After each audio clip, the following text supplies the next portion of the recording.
Thanks for joining us, everybody. I'm looking forward to this one. I find it's a really interesting topic myself. Maybe I'm just a wood geek, I don't know. But, 7 factors in choosing a joint. So, first of all, there is no best joint. This isn't at all about how you machine a joint. We're not going to talk about that at all. We're going to talk about how you choose the right joint for a situation.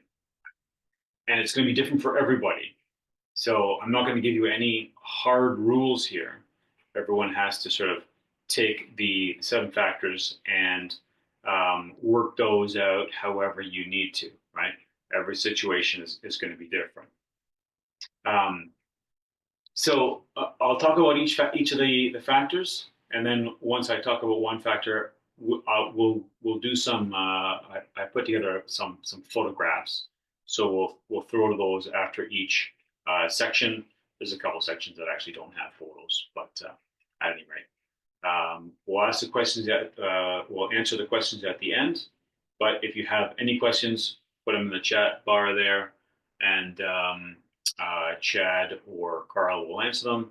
Anything that's a bit more sort of complex and appropriate to be discussed, I'll answer those towards the end, and we can have a discussion there. So, um, some woodworkers stick to published plans, right?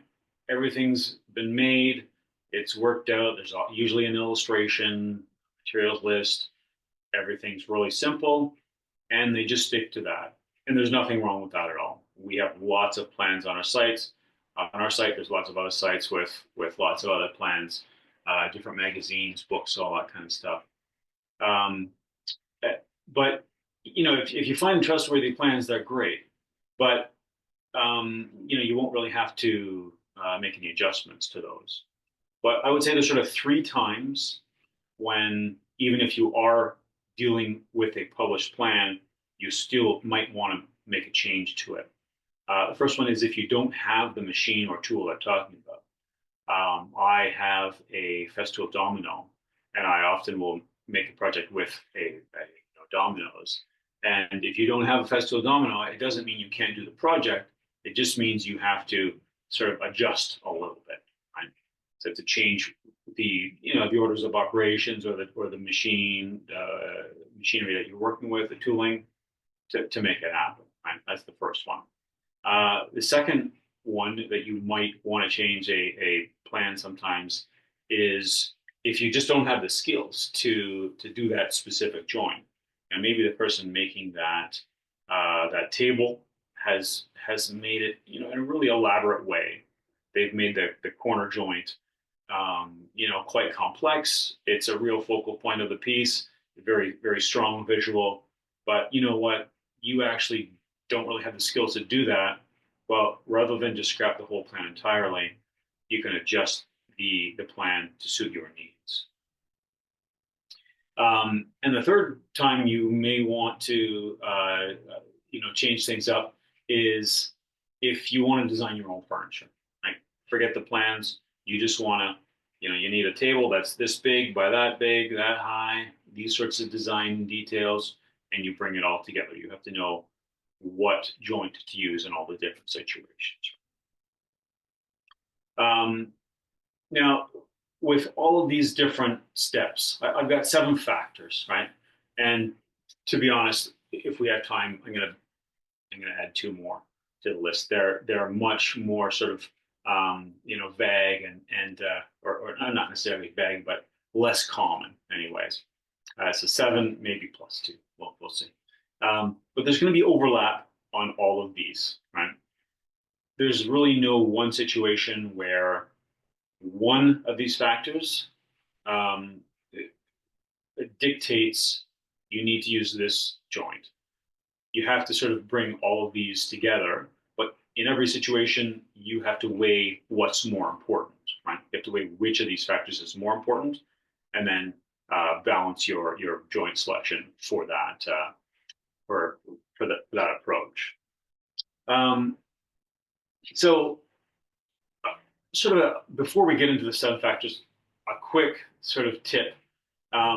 Understanding how wood moves and understanding how to engineer furniture is going to be an important part of this.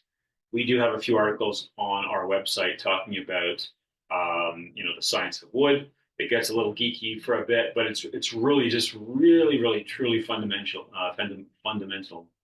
topic, and it's just good knowledge to have. So if you are starting to get away from the published plans and you want to sort of do your own thing a bit more, it's important to know how to engineer furniture and what the wood is going to be doing. So maybe we can drop a few links in the email we send around tomorrow. So let's start with the first one, a mechanical aspect to the joint.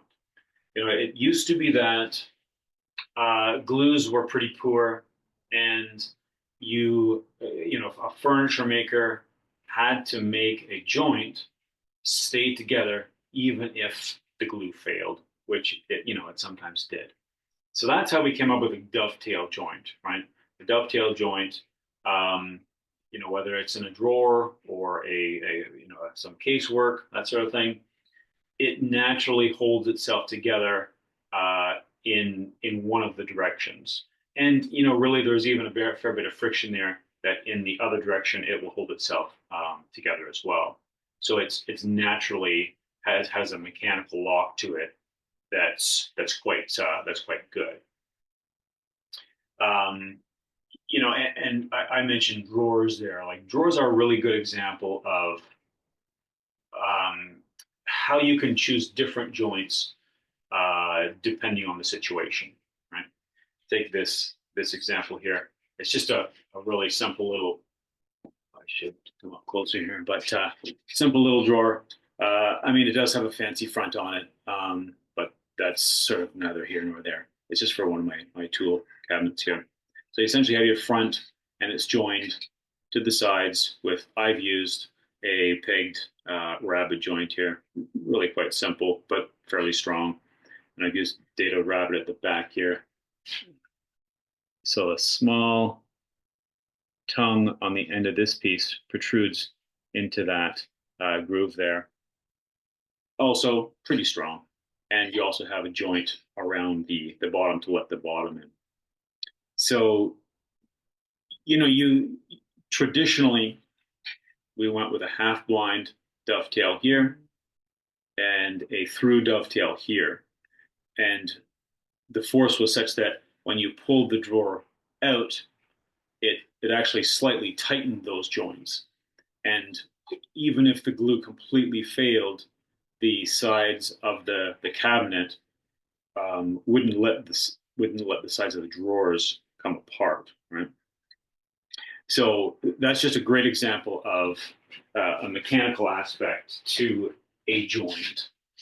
Another one would be something like a pegged mortise and tenon joint, where you have a mortise going into a tenon going to a mortise, and then you would peg it through that joint, so that even without glue, it might be a little bit, it might shift a little bit, but it's not actually going to come completely undone. Right? So that's sort of where we came from, right? But we're in this place now where we have better glues, right? So this is less important than it was, but it's still important. There can be a discussion around what sort of mechanical aspect the joint has, and just to get into a little bit of the science of it a little bit. Here is a mortise and tenon, essentially. This is a domino that's been glued in place, but this is essentially the setup. So when it's all together, the mechanical aspect of this joint will protect against twisting this way. It will protect against any movement this way or this way, and up or down for that matter. The only way it won't truly protect against is it's not but it is an outward pull, right? Surprisingly tough. So this is, it's another example of the mechanics of a joint. Even though there's no glue on half of this joint, there's still some inherent strength to it, right? So it's important to also think about what the mechanical aspect of a joint is. Now, so that is the first sort of factor, the mechanical side. Now, Jen, so we have some photos. So Jen, if you could start us off with those, I'll just go over a few of the details. So as I said, this is a good example. This is a cradle I made years ago, dovetail joints on all four corners, right? So you have that mechanical strength, and we will talk a little bit more about the visuals of it and whatnot, but just in terms of the mechanics, that's quite a strong joint. You want to pop to the next? Yeah. So this is the chair I made a number of years ago. We're gonna focus in on a different view of it in a second, but this is the overall chair. So Jen, if you want to go to the next one. Yeah, so we see this is the back leg, and that's the main vertical piece with the two plugs in it, and then the main horizontal piece there is the armrest. So as a mechanical assist to this joint, I've actually I made it so long ago, I'm not sure whether I drove two screws in through that leg into the armrest, or whether I've actually plugged it with a dowel and then plugged it on top of that dowel. But that's one example of a mechanical joint. You want to go to the next one, Jim? And that's all that was in that section. Oh, okay, perfect. So yeah, mechanical. There's the first one. Second factor, glue surface. Um, I guess as a general question is, will there be ample quality glue surface on both of the mating pieces? If you have an end grain mating with a face grain or a side grain, that's, even if the end grain is fairly large, it's probably not going to be very strong. And that's one joint that is a really simple joint. Well, let's talk about two really simple joints that do have a lot that rely entirely, almost entirely on the glue surface. An edge joint for a tabletop, right? If you have large tabletop, dining table, kitchen table, whatever, and you're just gluing those edges together, there's no other. I mean, you could put a dowel in there, dominoes, biscuits, whatnot, but I usually don't. It won't actually increase the strength, because that edge joint with the proper gluing surfaces on both sides is going to be at least as strong as the wood itself. So another joint that takes advantage of a quality glue surface that's quite simple is a half lap joint. If you had one piece like so, another piece coming in, you could just glue them side by side. Often you relieve half the thickness of this and half the thickness of the other piece, so they match quite nicely and the faces are flush. But you're really just relying on a good quality gluing surface, and that joint is really going to be really strong.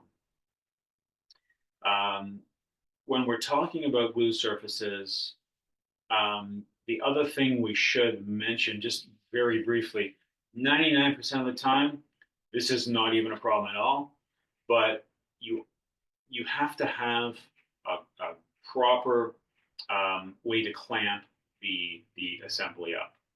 In this half lap joint, no problem. You can clamp across that with a C clamp or an F clamp, something like that, with edge joints, no problem. You've got yourself edges on both sides. Pipe clamps, parallel clamps, other clamps can bring those edges together. But once in a while, if you're dealing with curved parts or angled parts, you do have to take care, and um, you sometimes have to make jigs or whatnot to actually bring the force perpendicular to the joint and to bring those surfaces together. Like I said, it's not very common that that's a problem, but once in a while you do get into that, and you do have to sort of jump through some hoops to provide yourself with a proper way to clamp these parts together. So I think there's some photos there, Jen.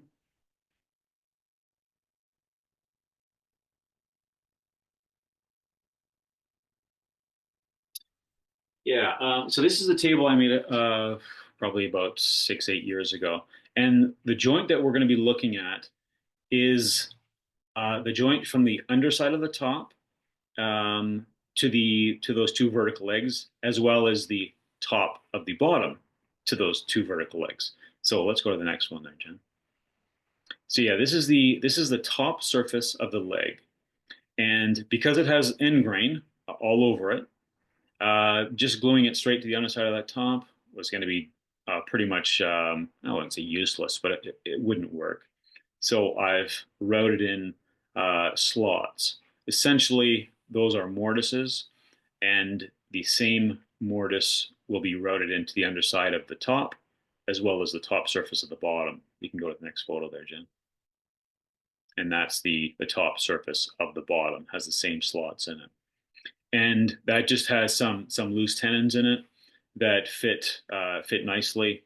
And at that point, I'm mainly relying on the glue surface of the essentially the mortise to tenon joint there, right? Because you have that cantilevered top, and you could put a fair bit of weight on the far end of that top if you so chose. But the amount of face grain glue surfaces in this joint is going to make it pretty strong. You want to go to the next joint there, or next? Yeah, and this is the top of the top, and the block that's on top of the top that almost it's sort of an illusion that the two pillars are going through the top. They're not.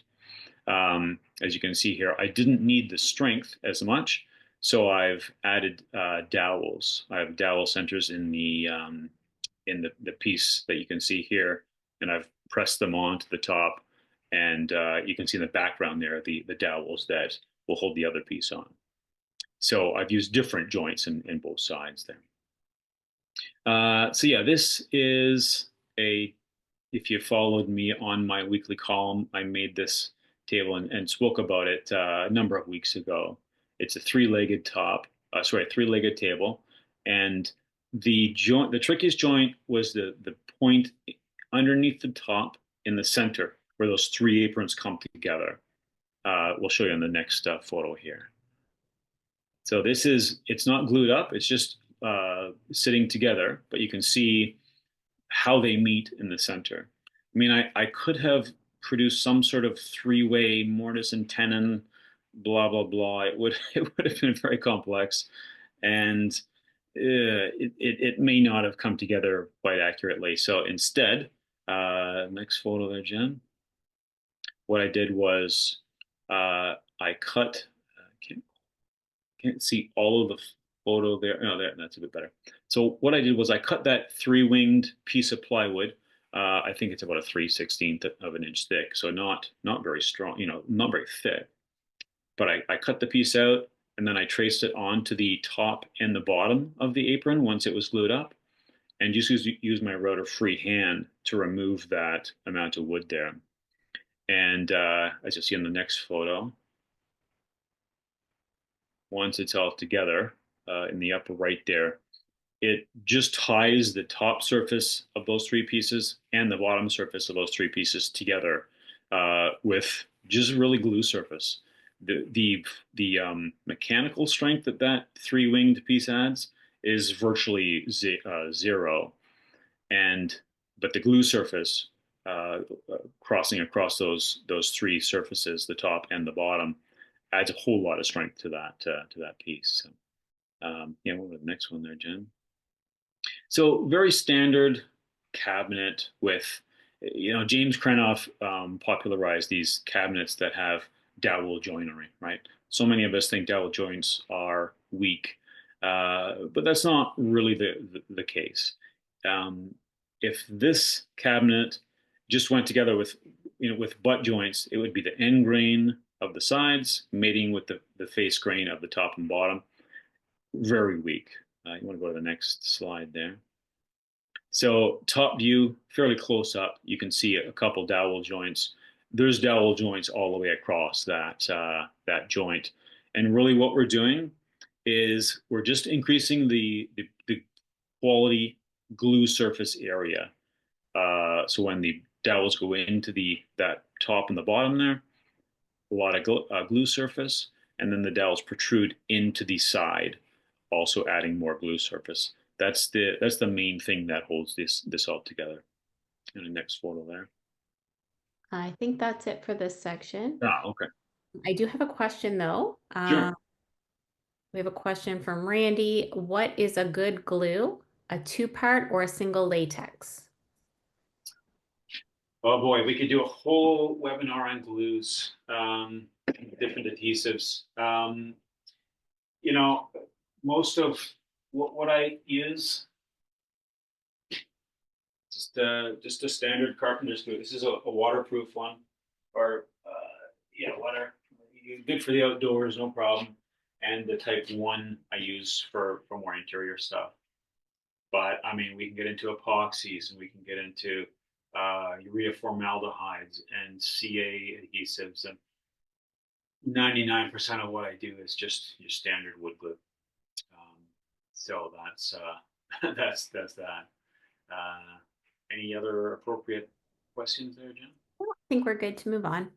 Sure. Okay. So we have the mechanical side we talked about first, the glue surface side we talked about second. External stresses.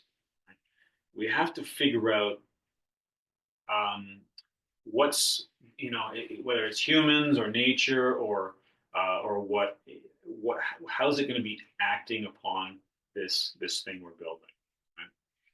And if it's something really light and simple like a nice little curio cabinet for the wall, there's very little stress that's going to be going on to that. So you can get away with a much weaker joint.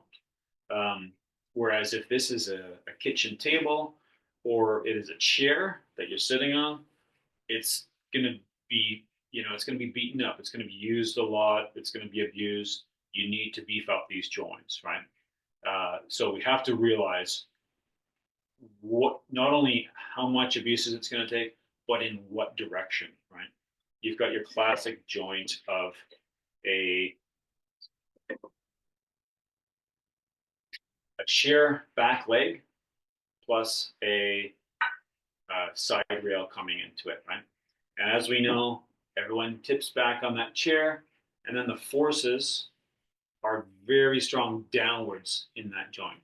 So that's why you'll often see a fairly strong joint right there.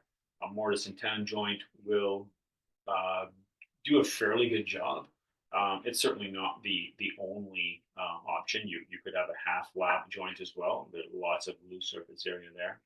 Some mechanical joint as well if you were to remove part of that and have that the side rail slide into that groove there. So, like I said, there's not only one answer for what joint you should put on that chair because it always differs, right? So I think we have some photos for that as well, or do we not? Were the number three photos there, Jen?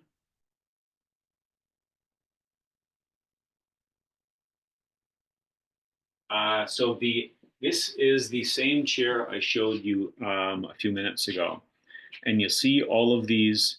These are seat slats. So this is kind of from the rear, slightly above the chair, looking down. And the external stresses on a chair are typically fairly large, and that's why you see fairly large leg pieces and back rails and whatnot. But the slats to sit on, those are these one, two, three, four, five, six, seven, 8 pieces that are maybe about 1.25 inches wide. They're just joined to that cross rail there with a face joint, and because the external forces on those pieces, people are going to be sitting on them. They're just going to be forcing them down into that big solid rail. So there's less need for wonderfully strong, marvelously machined joints, right? And it's the same with the back slats. You just press into them, so you can barely see the back slats coming down in the upper right there. That's just one example of a joint that, because the external stresses on them are going to be less than just well, less than some other joints, we don't really need them to be bomb proof. Whereas a few of these corner joints on the main frame of this chair, they are quite strong. You want to go to the next one there, Jen? So here's a fairly simple hall table, right? And there's not much joinery in this, but the leg to apron joint is a fairly large mortise and tenon, because the an external force that could act upon this is someone walks by it and kicks the leg by accident, right? So the leg is reasonably long, and that's going to create a substantial amount of force. And even if this table was slightly dropped in a move or something like that, there's a fair bit of force that can be generated from that long leg, that long lever. And so that's why I used a fairly large mortise and tenon joint there. Yeah. We'll go to the next one there, Jen. I think that was it for this. Okay, perfect. So that's external stresses and how we have to determine how much strength we need to put into something. A location assistance really it can really help out, and it's one that not many woodworkers even think about. Sometimes it's just a matter of putting one or two little dowels, so that when you do bring these two parts together in whatever sort of manner, they have to mate together so the dowels line up with the holes, right? It doesn't have to be dowels. It could be biscuits. It could be dominoes. It could be even a rabbet, dado, and a groove offers some location assistance. And the reason why we want location assistance is mainly as we're assembling, right? Murphy's Law in woodworking, as soon as you put glue on something, everything goes wrong. Right? So as you're assembling these parts, if you have multiple parts, or sometimes it's even just two parts come together, you want them to line up perfectly. That's when location assistance really comes into play. So let's look at some of the photos there, Jen.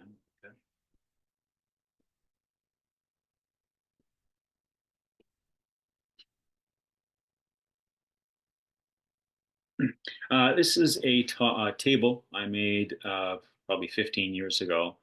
The joints we're going to be looking at are the joints that make up the base. These slightly curved slats that lead into the base, down into the base, and up into the underside of the subtop. Okay, next photo there. So this is the ends of those curved rails, and as opposed to just putting them on and screwing them into the subtop and the bottom, the angles were creating lots of challenges. And as you can imagine, if I positioned one of those slats just a bit of an angle, incorrect angle, or a bit of a, slightly incorrect place, the whole thing wasn't going to work. So a couple of dowels in the ends of each, in both ends of each of these bent laminations, give me a very accurate placement when I'm assembling the table. You want to go to the next photo there. So here and what I did was first I installed or assembled the lower ends of the rails into that smaller base. And as I did that, I just used dry joints at the top of this into the subtop just to position them all these slats at the right angles. And then once that was dry, I got into all these what is there 7 slats, and I glued up all of them at the other end there. But the dowels created a whole lot of location assistance for that. Okay, next photo there, Jen. So here is it's a unique piece, but it's essentially a table that has a side table that has a hinged lid. But the joint that we're going to be looking at is between those two curved legs. Yeah, sorry. Um, so the part right in the middle, you can see a dark section that's about, I don't know, 8 inches long between those two pieces of bird's eye maple. All right, next photo there, Jim. So that's this. This is the dark piece is wenge, and it's mainly a glue joint because it's just flat quality gluing area on all of these surfaces. But because I couldn't have anything shift at all these angles wouldn't work out in that case. I just added a couple dowels to both surfaces, and it guaranteed I was exactly in the right place when I brought those joints together. Okay, next photo there, Jen. So another sort of weird looking piece, but this was made, it's essentially a seat or a bench. And you can see the two top rails, those sort of little curvy top rails. We're going to talk about those for a sec in the next photo. So again, this is mainly just an edge joint. It's got quality, grain directions all working with us, but I needed it.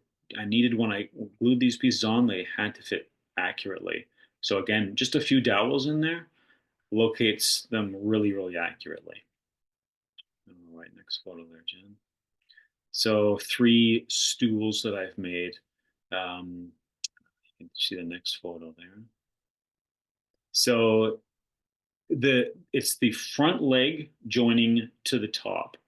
And as you can see here towards the lower right corner, part of that square notch there is going to be flat grain, and it's face grain, and it'll be a strong joint.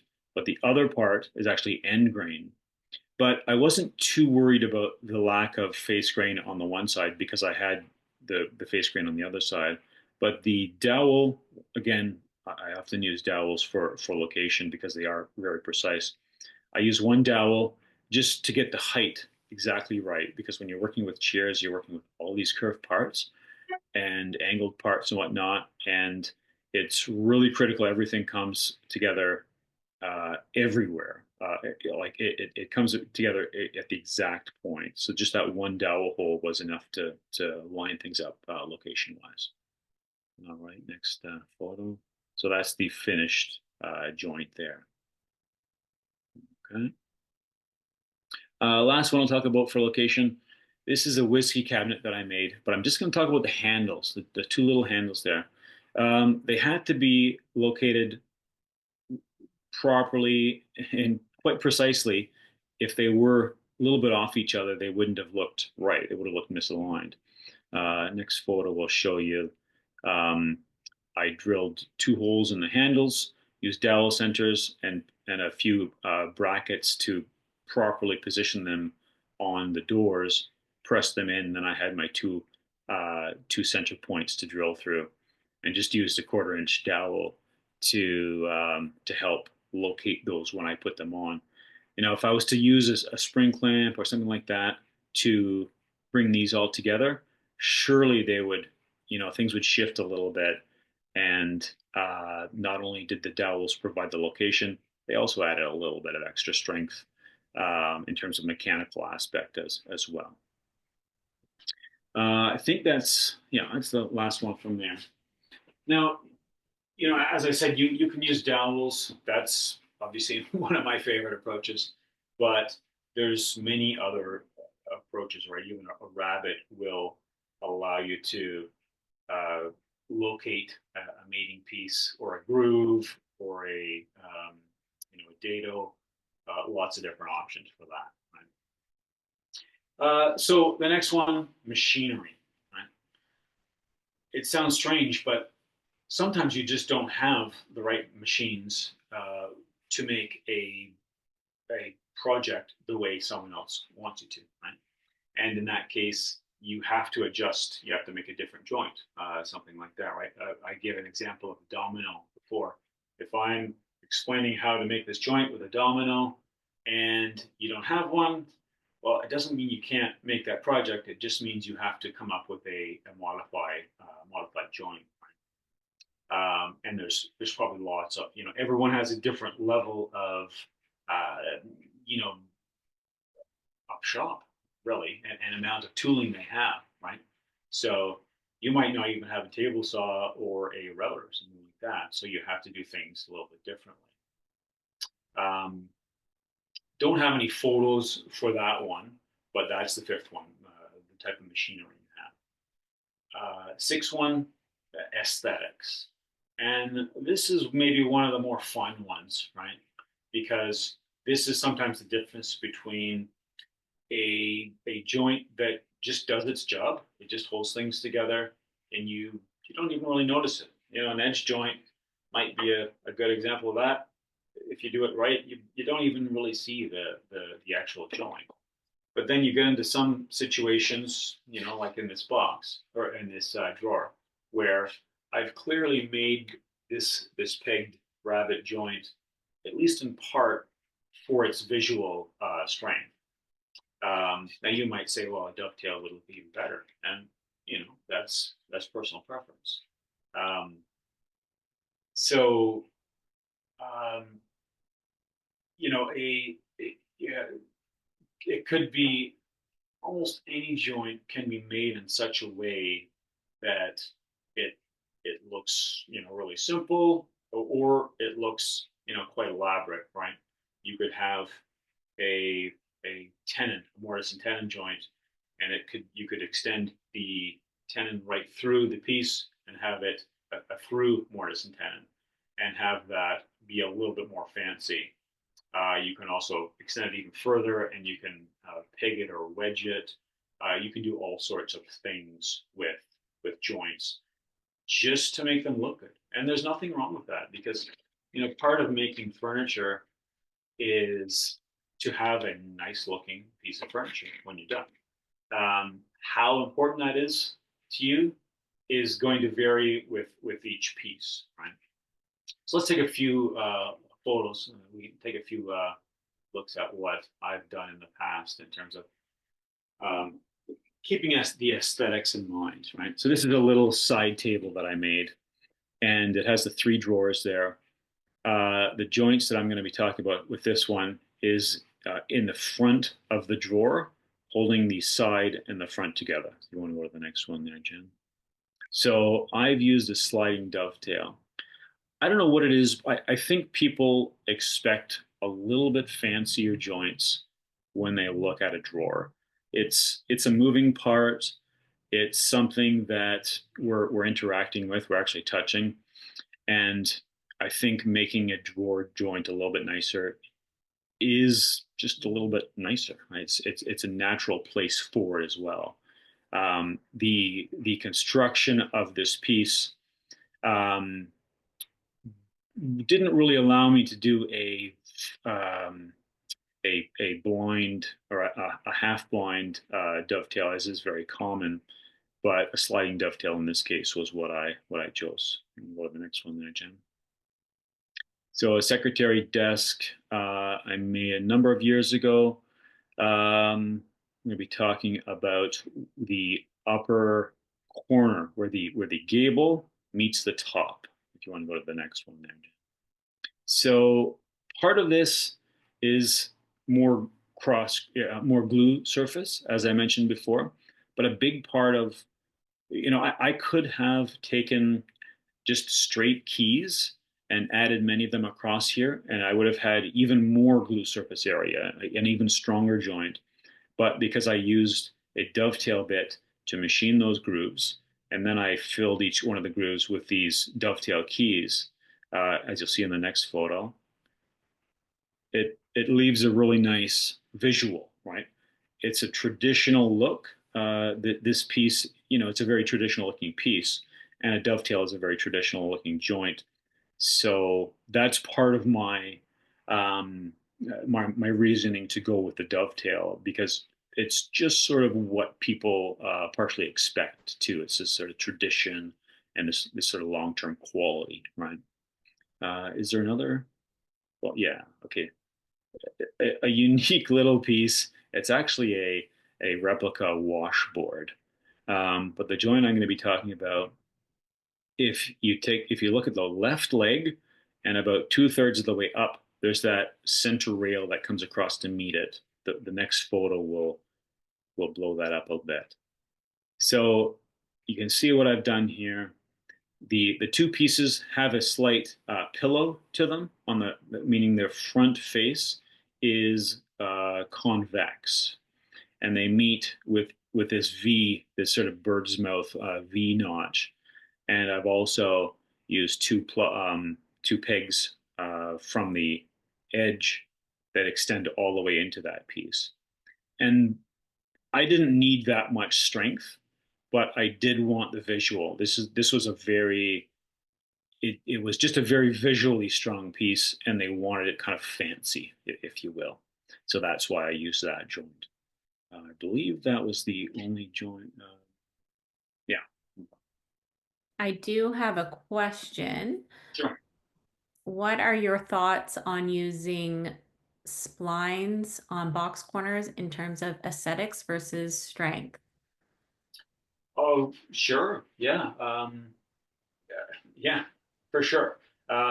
If that's the look that you like, it will add strength from the glue surfaces, and it will add some. You can also use contrasting wood, right? A maple box with bloodwood splines, with walnut splines, whatever, and you get that strong look, right? It can otherwise be a very simple box, but when you add those to the corners, it really starts to become, eye catching, right? And it's really quite nice. So um, yeah, you can definitely add that even strictly for aesthetic reasons. Maybe it's a jewelry box that'll never even be moved, and just glued miters would be fine. But you want to add that strictly for the aesthetics, and I'm all on side. Okay, good. So number 7 is well, number 5 was the machinery. Is what machinery you have available to you. Number 7 is your skills and your comfort level with producing a certain joint. If if a magazine tells you to do this joint, but you don't think you can do it well and you don't want to mess it up, then maybe you should consider a different joint. And it can be for many reasons. It can be for a danger. Maybe you aren't confident enough in that joint yet to safely do it, or maybe it's that you aren't confident enough in your skills to do it so it looks, so you get that nice mitered edges, a nice mitered joint there, or whatever joint it is. You just don't think you can execute it quite right. So you sometimes have to adjust things, and uh, part of this is a bit of a philosophical discussion. Some might say, look, if you can't do that joint, what you should do is practice on some scrap and then do the joint on the piece of furniture.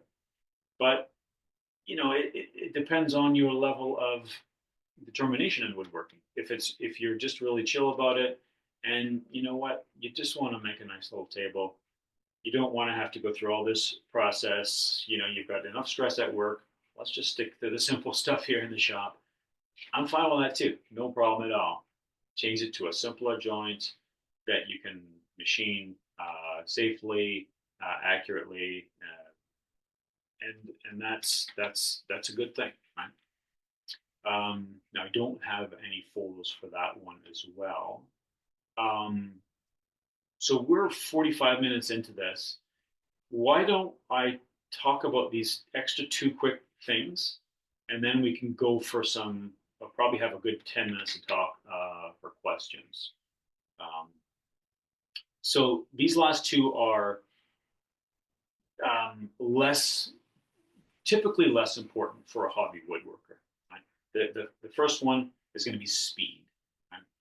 If it's going to take you a long time to machine one joint over the other, and all of the other factors are a wash or even, then you may very well say, look, I'd rather just do this on the faster side and make that joint as opposed to that joint. And that comes up for pros as well because, as you know, time is money, right?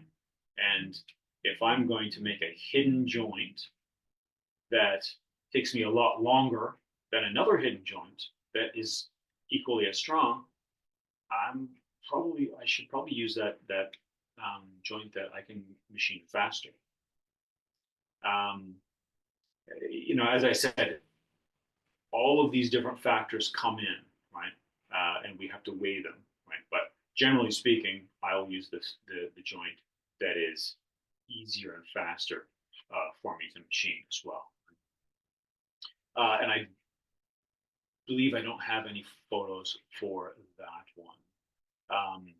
But the last one I want to talk about, and it's tricky to explain, and I hope some of the photos I have will do it, but logistics, right? You sometimes get into you're making a piece that's more complex, and there are sub-assemblies, and those sub-assemblies have to be brought together to create the larger assembly, and you have lots of different parts. And there's sometimes where just logistically you have to you either can't use a specific joint you want to, or you kind of have to use a specific one specific kind of joint, or else the piece won't come together properly. And I find it's a review in my head sort of thing as I'm before the assembly is taking place. Often it's even before the whole piece is being built, right? You go through it. Okay, well, how am I going to assemble that sub-assembly to that sub-assembly? Okay, my only option for joinery there is this joint. But maybe a photo is worth 1,000 words here. Let's have a few photos here. I hope this is the right one, Rob. Yeah, that is not the right one. There was a few photos before that. There are two sections, so just hold on a moment. Yeah, I think those are titled 9. Yeah. Bear with me a second here. Yeah, sure.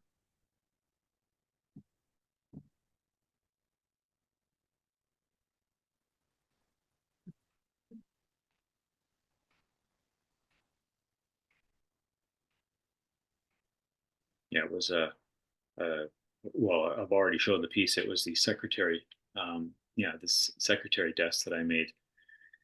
The complex part happened with the gallery. That's the small drawers behind the drop front, which you'll see better in the next photo. So all of these parts couldn't be assembled at once, right? The narrow piece that I'm sliding into place right now, there's no way I could have attached joined that to the top of the piece as well as the bottom sort of rail below it. I couldn't have used a dowel joint. I couldn't have used dominoes. There's so many joints I couldn't have used because I couldn't slide it into place, right? So what I did was use a form of, you can go to the next one there, Jen. I used a form of essentially a dado and with this triangular notch on it. So instead of machining a flat bottom dado, I I use a V groove bit to run a V groove in it, and use a hand plane to put a V notch on the end of these little dividers. And that allows me to slide them in place once the rest of the piece is all together. You can see the next photo will show you a bit more. So this is after they're finished, and after most of the pieces are together, I'm able to slide some of the photos into some of these dividers into place. A bit of glue, everything works fine. So we seem to be potentially having some photo problems here. I'm not sure, but I believe that was the last of the photos in this one. Yeah, I'm not. Oh, well, I can see them fine. Mhm. Not sure about everyone else though. Anyone want to give a thumbs up if they can see the photos? Make sure we. Okay, I'm not sure why it says it's sharing, but yeah. Oh, other people can see We them. got some thumbs up there. Okay, good. Hmm, I'm gonna stop sharing now. okay. So yeah, we've got about 7 minutes left. I'm not sure if we have any um, questions. It's a lot to take in. It is it's, there's a lot of different factors here, and you have to kind of go over them. Uh, it's truly every person if even if they're given the same design, and they may change different aspects, different joints, right? Because they want that joint to look better. They want this, for all of these different reasons, right? So it is a lot, and it's a very personal thing as well. If Okay. there are there any more questions? Yeah, I just had one come in. Yeah. How do you how do you align dowel holes on mating complex curves? Yeah. Complex, complex curves. Okay. Actually, you know what? Let's jump into the next batch of photos. You already showed the first photo of that in number 10, Okay, bear with me a second. I wasn't because ready. it has some curved uh, panels. Um, Section 10. Dowel Center is your answer. That's a quarter-inch Dowel Center, and I have a bunch of them. Okay. But I will show you them, not them in action, but another place where I've used them.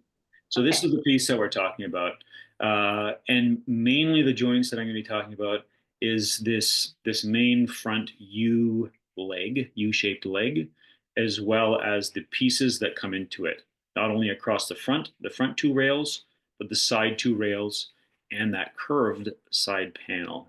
So I'll show you in the next photo. This is me machining some mortises into that U-shaped leg.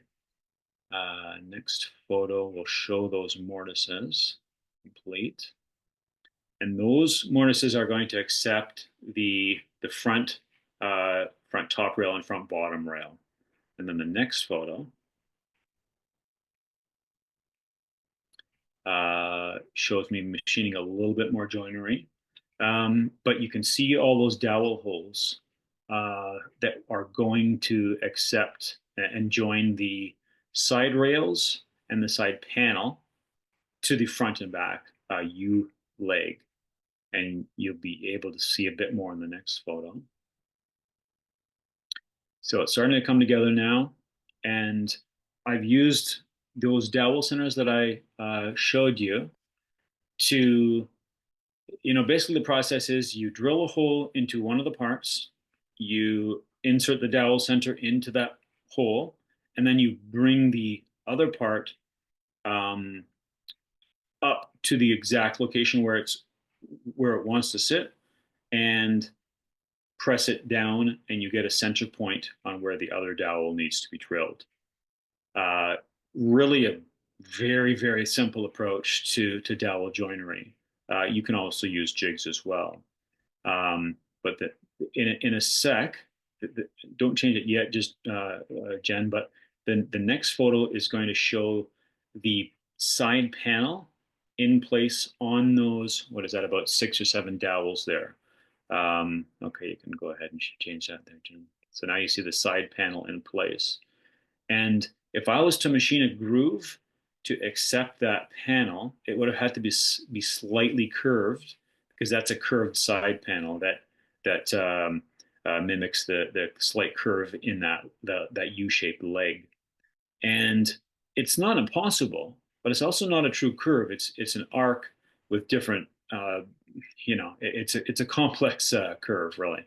So it was much more simpler for me just to butt it right up to that edge and use some dowels to hold that in place. And I believe I even used some long mitered cleats on the back side of that to add a bit more glue surface area. Um, so that this is a much more complex piece that is coming together with curved parts and multiple, like it's a very three-dimensional piece here.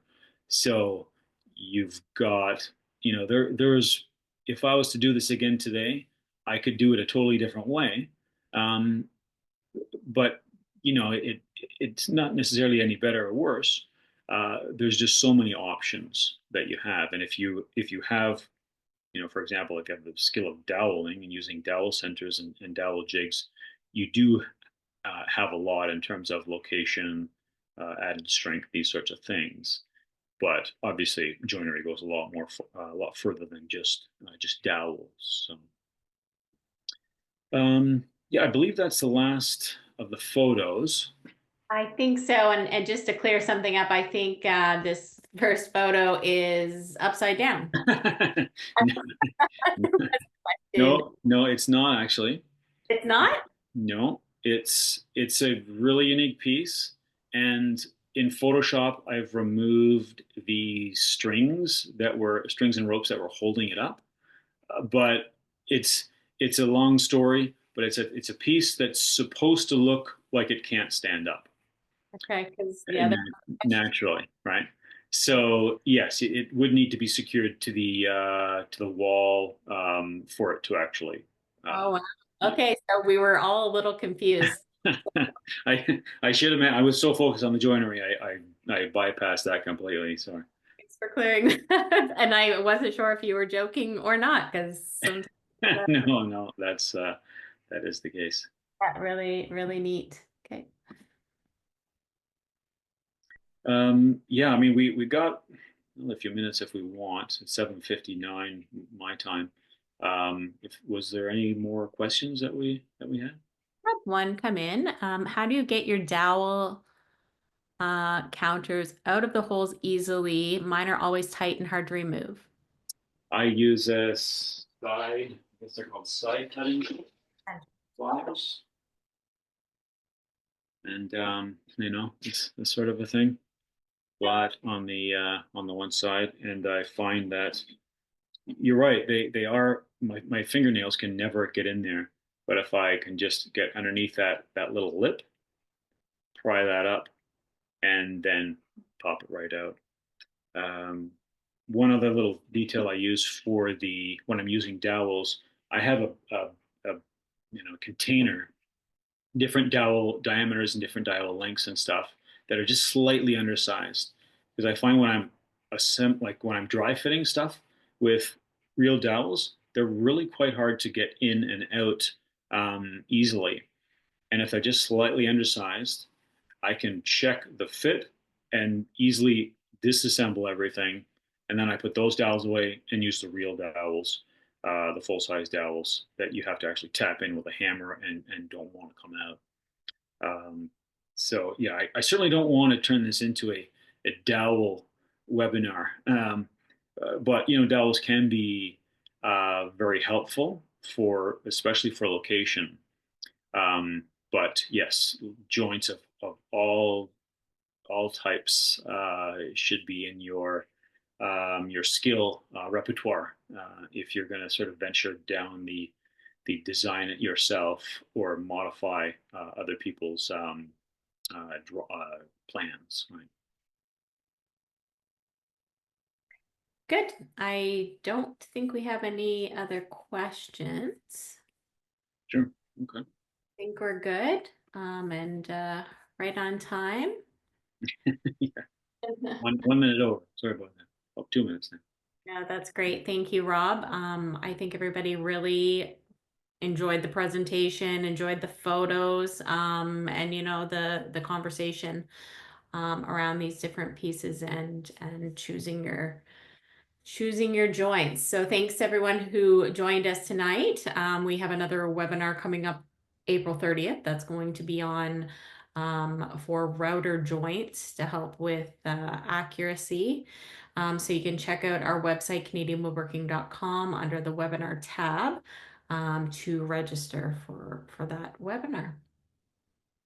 Sounds good. Yeah. Thanks everybody for joining me. And as always, if you have any woodworking questions, you can always get a hold of me. Perfect. Have a good night, everyone. Yeah, take care. Bye bye.